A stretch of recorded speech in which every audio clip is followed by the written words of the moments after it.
There's so much in what you've shared.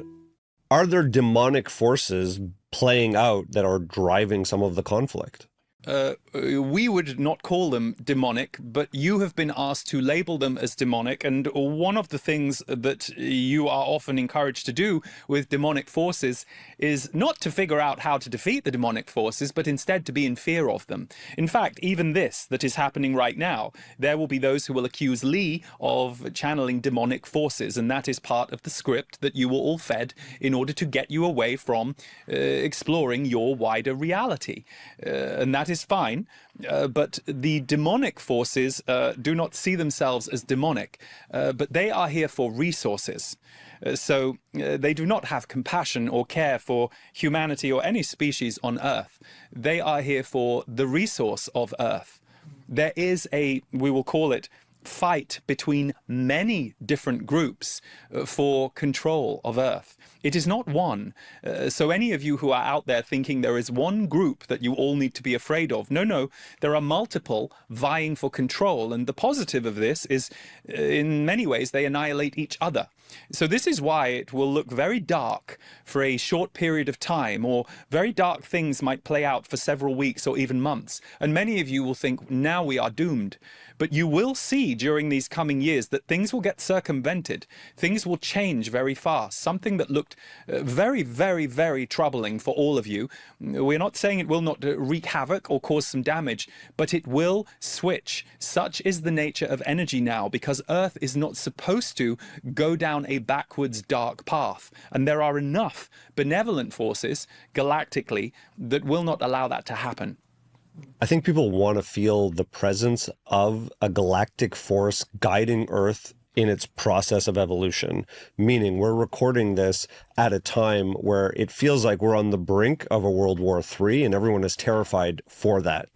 And when I hear this darkness is playing out, I imagine that so many people are seeing what's happening and worried about this escalation. Can you talk about some of the support that is available trying to help humanity move towards a higher timeline, something that has more openness, connectivity? How do people maintain hope right now that there is a brighter future? Well, there is a frequency war playing out on Earth, and in fact, World War III could have taken place in 2011, 2016, 2021, and 2025. And what you are seeing right now, because this is what you have to understand, the amount of you that can be encouraged to fear World War III are the amount that will help make it happen. You see, you have to get people on board. This is the part that is hard to explain. We understand that when you are human beings looking at this through your single focus, you tend to see a world where you think you are being ushered through all of these things, whether you like it or not. But actually, it is collective consciousness that will both help create or help divert away from that kind of war. So yes, there are cultures and beings on Earth that are still playing out old, archaic darkness. Slavery is essentially what's at the root of it. The idea of enslaving others, the idea of using others and their energy as a resource rather than as a sovereign soul that you are in relationship to, that is at the heart of all of this. And so right now, why World War III is very appealing to some of the powers that be is they can get control of the people. So if a world war breaks out, then it helps them put in place the control systems they would like to see, so that essentially slavery can become a slightly more, shall we say, appealing or hidden facet in your society. You won't know that's what's going on, but we would argue that's already happening on some level. But there are enough who are now awake, who are not only building a different future, but there are many strong, or what we would call activists, who are also very activated now. And they are intelligent, and they are beings who have sat across the table from these warlords in other lifetimes. So they are not afraid of them. In fact, they know exactly who they are. And in this lifetime, they have chosen a different path, and they have chosen to work on behalf of the light. So there are many, many souls who are ushering in the opposite to World War III. III, but you are correct that World War III is a desired outcome for many. What we will say is war brings profit, resource, and power. And those are three things that these beings who drive forward are most interested in, which is why it is also important that your people wake up more and more to see this. And we understand, as hard as things have been, we will say particularly since 2020, as hard as things have been to go through, it has become very clear from our perspective that you are constantly being prevented from experiencing global catastrophe. It has been slowed down at every turn so that there is enough time for more people to wake up and ask the question, hang on 1 second, that thing we were just told was keeping us safe did not actually keep us safe. And the more people are learning this, communicating this, and this is where the internet has been a very good thing, and it's also why certain countries shut down the freedom of access to it, is it has been a way that you have been able to work as a hive mind.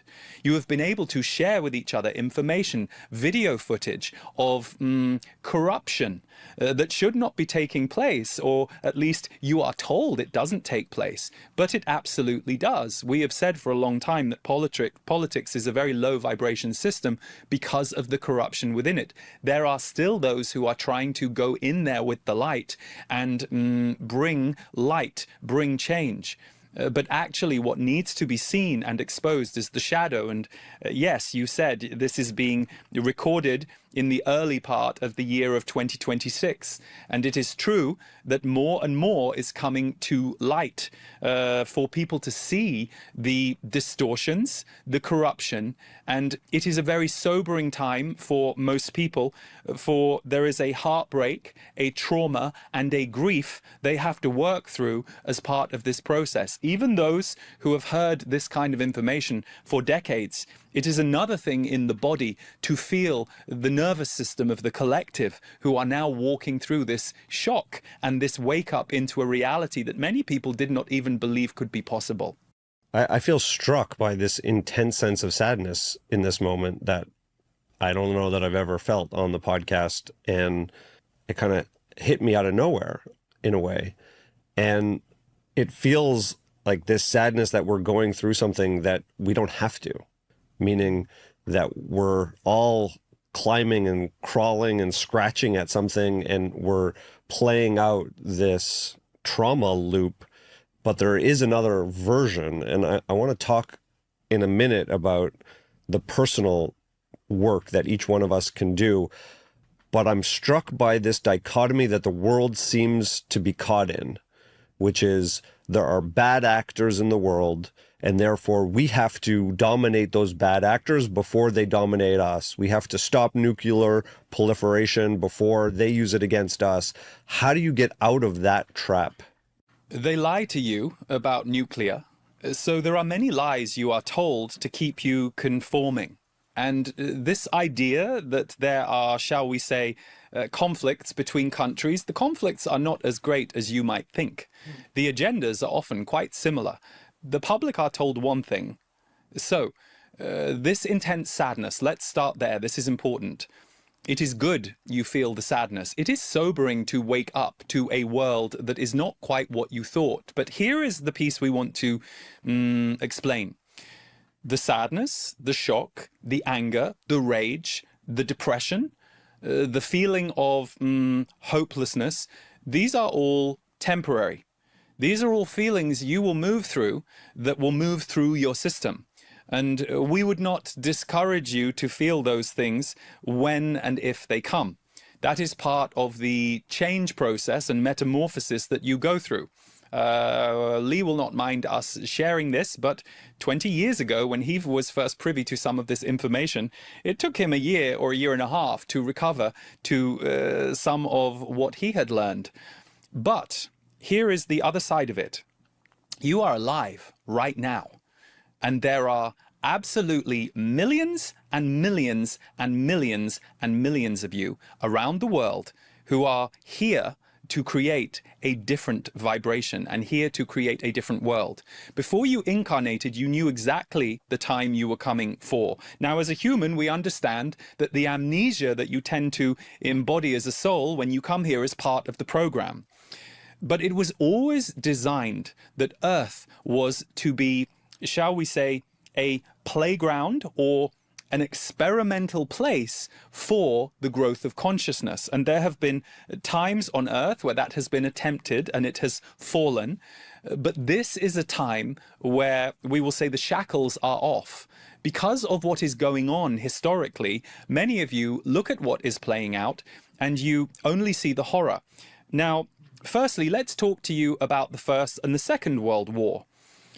There was progress after both of those.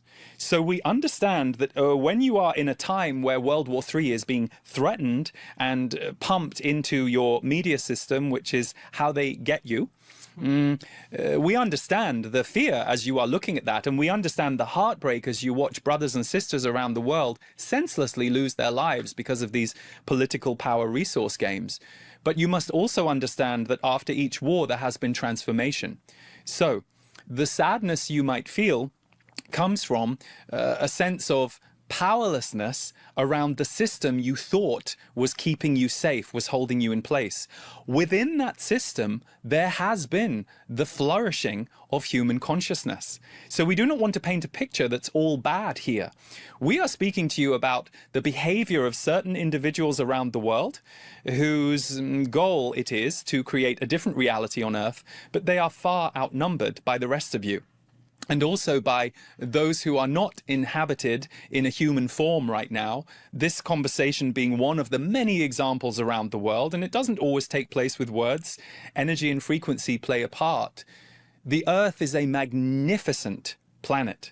It's a magnificent planet, and there are aspects about Earth that none of you yet know that are not allowed to be known at this time. And even we have, shall we say, guardrails around which pieces of information we are allowed to reveal at which time, not because we are withholding anything from you willingly, but because exactly what you just said, Jonathan, you feeling that intense sadness needs to be metered.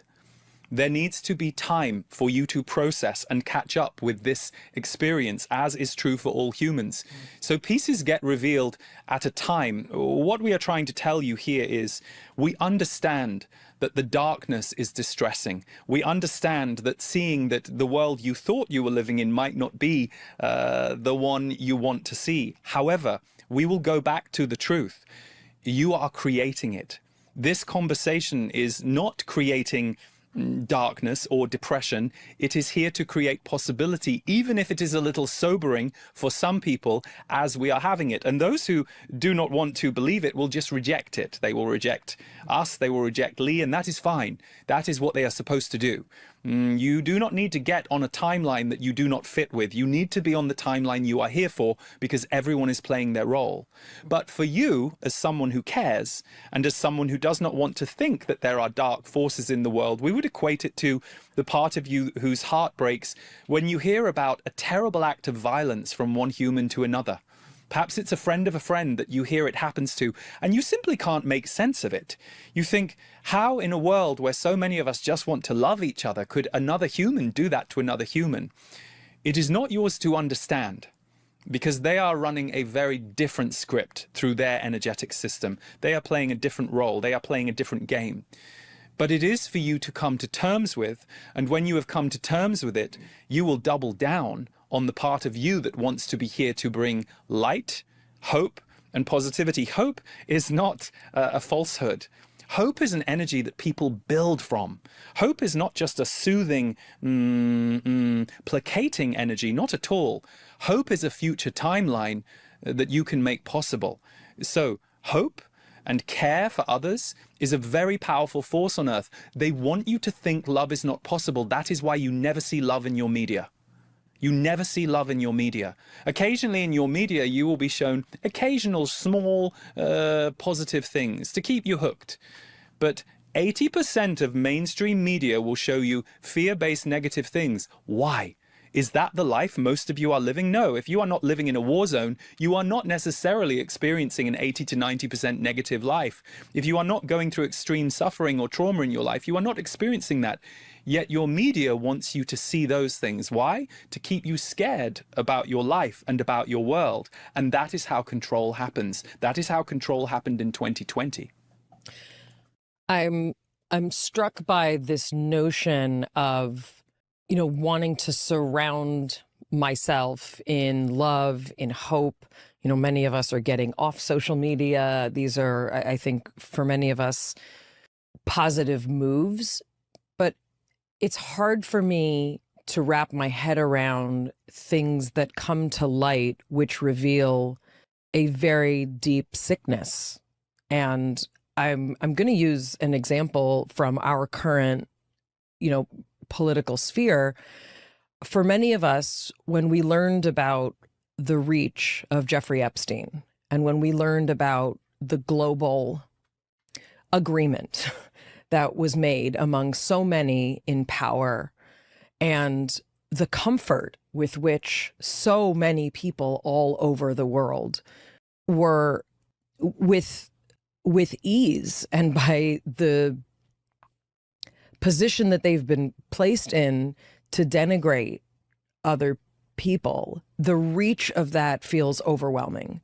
The scope of that network feels absolutely unbearable. And many of us dismiss that as conspiracy when people would say it. For decades, I've been pushing that aside.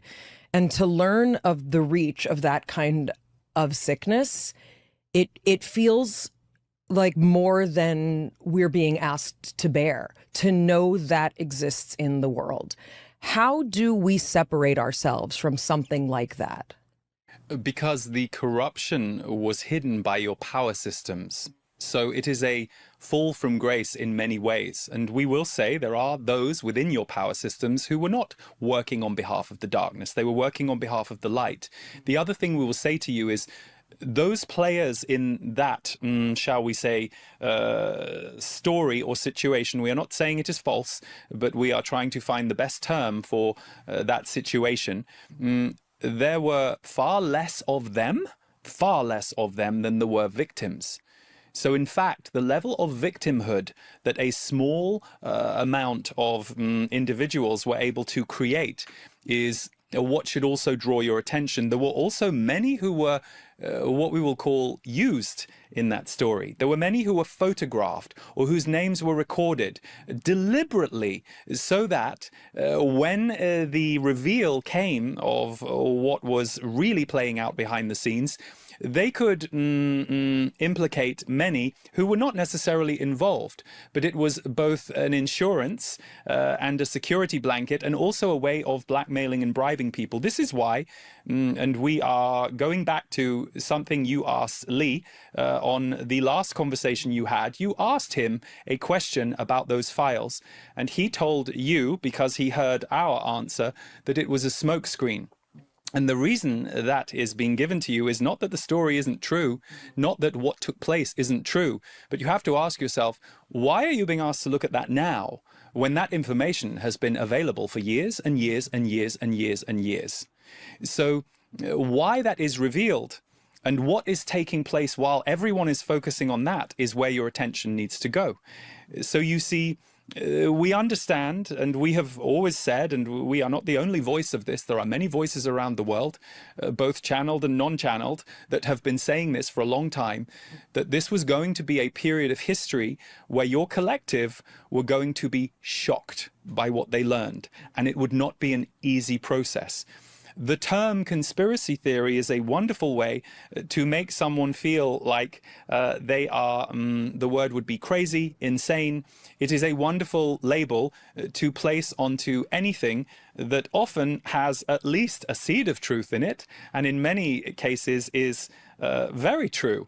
But it seems so illogical and so different to the story you've all been told that dismissing it as a conspiracy theory is the best case in action, the best case in point. So we understand. Let us back up a little bit here. It is not our goal or our intent or our desire for this conversation to be upsetting, triggering, or disempowering for others. However, when you first come to this kind of information or the files you are speaking of, it is very hard, if you are a feeling sensitive person, to not go through the feelings. We refer to this as the purge.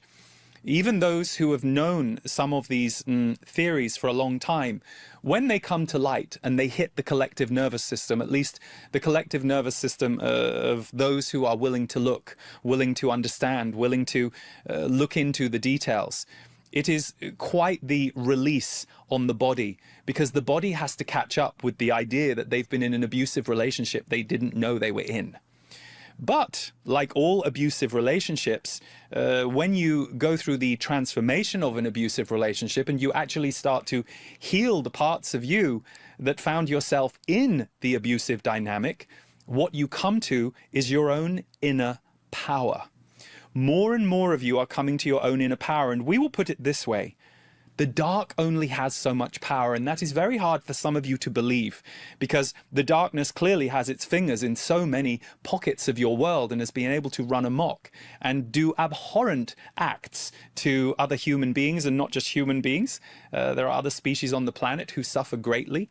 But what we will say here is, you are often told a story, it comes through your religion many times, that the dark is something you should be afraid of because it is all powerful. And we would say that that is what the dark wants you to think, so that you are too afraid to realize that your light is more powerful. So you all chose to incarnate to this planet at a time that it was about to go through one of the biggest transformations in thousands and thousands and thousands of years of Earth history. You were coming back at a time where what we will call the quarantine for Earth is being lifted, which means the shadows get revealed so that the transformation can take place. Is that what COVID was? COVID was the first, we will call it, warning sign and exposure of who to believe and who not to. And this is the important piece.